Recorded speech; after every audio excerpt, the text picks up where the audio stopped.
శంకరి మనం చూస్తున్నాము. చంద్రబాబు నాయుడు సీఎం గా అధికారం చేపట్టిన 5 రోజుల వ్యవధిలోనే పోలవరం ప్రాజెక్టు సందర్శనకు వచ్చారు. ప్రస్తుతం ఆయన పర్యటన పోలవరం సాగుతుంది. ఇప్పటి వరకు ఆయన ఎల్వీ పాయింట్ దగ్గర నుంచి స్పిల్వేను, అదేవిధంగా గైడ్ బండ్ వీటన్నింటినీ పరిశీలించారు. ఆ తర్వాత క్షేత్రస్థాయి పర్యటన అయితే చేస్తున్నారు. ప్రస్తుతం ఆయన స్పిల్వేని పరిశీలించారు. స్పిల్వే దగ్గర నుంచి అప్రోచ్ ఛానల్, అదేవిధంగా స్పిల్ ఛానల్ ఈ రెండింటిని పరిశీలించారు. ఆ తర్వాత కుంగిపోయిన గైడ్ బండ్ అనేది పరిశీలించారు.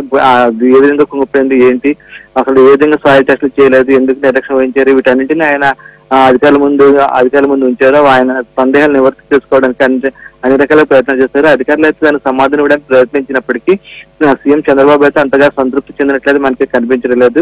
ఎందుకంటే గైడ్ బండ్ కుంగిపోవడం వల్ల దాదాపు 500 కోట్ల రూపాయలు నష్టం వచ్చినట్లుగా ప్రభుత్వం భావిస్తుంది. కేవలం అధికారుల నిర్లక్ష్యం వలన, అదేవిధంగా అప్పటి వైసీపీ ప్రభుత్వం పూర్తి స్థాయిలో సక్రమంగా నిఘా పెట్టకపోవడం వల్ల ఈ పరిస్థితి వచ్చిందని చెప్పేసి సీఎం చంద్రబాబు భావిస్తున్నారు. ఈ నేపథ్యంలోనే గైడ్ బండ్ దగ్గర ఆయన అనేక రకాలుగా సందేహాలు అధికారులు అడిగి తెలుసుకున్నారు. కానీ అధికారికి సమాధానం మాత్రం ఆయన పెద్దగా పట్టించగలదు. ఆ తర్వాత స్పిల్వే దగ్గర నుంచి కూడా ఆయన కొన్ని వ్యాఖ్యలు చేయడం జరిగింది. ప్రధానంగా కుడికాలువ నీటిని ఎంతవరకు ఉపయోగించవచ్చు, అదేవిధంగా కుడికాలువని ఎంతవరకు పొడిగించవచ్చు. ప్రస్తుతం అయితే 170 కిలోమీటర్ల పొడవున కుడికాలువ ఉంది. దానిని ఇంకా ఎంతవరకు పొడిగించే అవకాశం ఉంది, ఆ కుడికాలువ నీటిని గరిష్టంగా ఎంతవరకు మనం ఉపయోగించుకోవచ్చు అని చెప్పేసి అధికారులను అడిగారు. అదేవిధంగా దానికి సంబంధించిన సాధ్యాలను కూడా పరిశీలించాలని చెప్పి ఆదేశాలు జారీ చేశారు. అంతేకాకుండా కుడికాలువను రాయలసీమలో ఉన్న వైకుంఠపురం వరకు పొడిగించడానికి అవకాశం ఉందా లేదా, ఒకవేళ అవకాశం ఉంటే ఎంతవరకు ల్యాండ్ ఎక్విజిషన్ చేయాల్సి ఉంటుంది, అదేవిధంగా ఎంత మనీ ఖర్చు అవుతుంది, వీటికి సంబంధించి కూడా ఒక నివేదిక తయారు చేయాలని చెప్పేసి అధికారులను ఆదేశించారు. దానికి అధికారులు అయితే అంగీకారం తెలిపారు. ప్రస్తుతం అయితే ఆయన అప్పర్ కాపర్ డ్యామ్ పరిశీలిస్తున్నారు. అప్పర్ కాపర్ డ్యామ్ పరిశీలన పూర్తయిన తర్వాత డయాఫ్రమ్ వాల్ ని, అదేవిధంగా పవర్ హౌస్ ని పరిశీలిస్తారు. ఆ తర్వాత లోయర్ కాపర్ డ్యామ్ పరిశీలించి మళ్ళీ గెస్ట్ హౌస్ చేరుకుని అధికారులతో రివ్యూ మీటింగ్ ఏర్పాటు చేస్తారు. దాంట్లో పాల్గొంటారు. ప్రస్తుతం అయితే ఆయన అధికారులు అన్ని రకాలుగాను ప్రశ్నలతో అయితే ముంచెత్తుతున్నారు. ఎందుకంటే పోలవరం ప్రాజెక్టుకు సంబంధించి సమగ్రంగా చంద్రబాబు నాయుడుకి అవగాహన ఉంది. ఎందుకంటే 2014 నుంచి 2019 వరకు ఆయన అనేక సార్లు పోలవరం పర్యటనకు ప్రత్యక్షంగా విచ్చేస్తారు. అదేవిధంగా వర్చువల్ గా కూడా రివ్యూ చేస్తారు. ఈ నేపథ్యంలో పోలవరం ప్రాజెక్టుకు సంబంధించి ఆయన పూర్తిగా అవగాహన ఉంది. ఈ నేపథ్యంలో 2019 నుంచి 2024 వరకు వైసీపీ ప్రభుత్వం చేసిన తప్పిదాల పట్ల ఆయనకి పూర్తిగా అవగాహన ఉన్నట్లు తెలుస్తుంది. ఈ అవగాహన ఫలితంగానే ఆయన అనేక రకాల సందేహాలను అధికారులను అడిగి తెలుసుకుంటున్నారు. అధికారులు అయితే పూర్తిగా సమాధానం ఇవ్వలేని పరిస్థితి అయితే మనకి కనిపిస్తుంది. అదేవిధంగా అప్పట్లో ఉన్న అధికారులు అయితే ఇప్పుడు కొంతవరకు మార్చినట్టు మనకు తెలుస్తుంది. అప్పట్లో కొంతమంది అధికారులు 2019 నుంచి 2024 వరకు కొంతమంది ఇరిగేషన్ అధికారులు ఇక్కడ ప్రత్యక్ష పనులు పరిశీలించారు. కానీ ఇప్పుడు చంద్రబాబు పర్యటనలోని వాళ్ళు అయితే కనిపించిన పరిస్థితి ఏర్పడింది. కొంతమంది చంద్రబాబు కావాల్సిన అధికారులు అయితే ఇక్కడ ఎక్కువగా కనిపిస్తున్నారు. వాళ్ళే ఇదివరకు అంటే 2014 నుంచి 2019 వరకు వాళ్ళే అప్పట్లో పోలవరం ప్రాజెక్టు పనులను ప్రత్యక్షంగా పరిశీలించడంతో పాటు దగ్గర నుండి చేంజారు. ఆ ఫలితంగానే అప్పట్లో 72% పనులు పూర్తయ్యాయి. ఆ తర్వాత 2019 నుంచి 2024 వరకు మాత్రం పనులు పూర్తిగా మరుగున పడ్డాయని మనం భావించాల్సి ఉంటుంది. ఈ నేపథ్యంలో చంద్రబాబు పర్యటన అయితే ప్రస్తుతం అయితే ఒక కీలక అంశంగా మారింది, చాలా ప్రాధాన్యత అంశంగా మారింది. ఎందుకంటే ఆయన ప్రాధాన్యత ముఖ్యంగా రాష్ట్ర అభివృద్ధికి సంబంధించి ఆయనకున్న రెండు ముఖ్య ప్రాధాన్యత అంశాల్లో ఒకటి పోలవరం ప్రాజెక్టు ఒకటి, ఆ తర్వాత అమరావతి నిర్మాణం ఒకటి.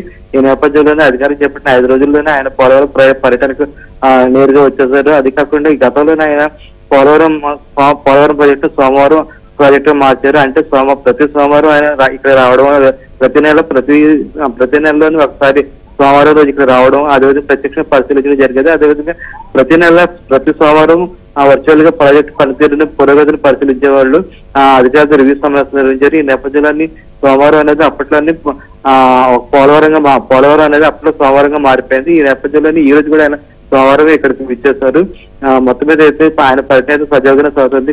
ప్రస్తుతం అయితే ఆయన లోయర్ కాపర్ ఆయన డయాఫ్రమ్ వాల్ వైపు వెళ్తున్నారు. అక్కడ కూడా ముఖ్యంగా డయాఫ్రమ్ వాల్ గురించి మనం చెప్పుకోవాల్సింది. ఎందుకంటే 2018 నాటికి డయాఫ్రమ్ వాల్ అంటే నది గర్భంలో ఈ డయాఫ్రమ్ వాల్ ని దాదాపు 130 మీటర్ల లోతు నిర్మించారు. అయితే అప్పట్లోని 9 నెలల కాలంలోనే దాన్ని పూర్తి చేస్తారు. కానీ 2019లో వచ్చిన వైసీపీ ప్రభుత్వం నిర్లక్ష్యం వహించడం వల్ల ఆ సమయంలోనే దాదాపు భారీ స్థాయిలో వరదలు వచ్చాయి. ఈ వరదల వల్ల ఈ నదీ గర్భంలో ఉన్న డయాఫ్రమ్ దెబ్బతింది. దీనికి సంబంధించి వైసీపీ ప్రభుత్వం పూర్తి స్థాయిలో కూడా సమాధానం చెప్పాలని పరిస్థితి ఏర్పడింది. మాటిమాటికి టీడీపీ ప్రభుత్వం వల్ల ఈ విధంగా డయాఫ్రమ్ వాళ్ళు దెబ్బతిందని చెప్పి అప్పట్లో వైసీపీ నాయకులు, మంత్రులు ఆరోపణలు చేస్తూ వచ్చారు. కానీ 2020లో వచ్చిన వరదల వల్ల డయాఫ్రామ్ దెబ్బతింది. అది కాకుండా అప్పర్ కాపర్ డ్యామ్ లో మిగిలి ఉన్న పనిని పూర్తి చేయకపోవడం వల్ల వరద నీరు పోటెత్తడం వల్ల డయాఫ్రామ్ వాళ్ళు దెబ్బతిందని చెప్పేసి టీడీపీ నాయకులు అప్పట్లో స్పష్టం చేయడం జరిగింది. ఇప్పుడైతే స్పష్టంగా చంద్రబాబు నాయుడు డయాఫ్రామ్ వాళ్ళని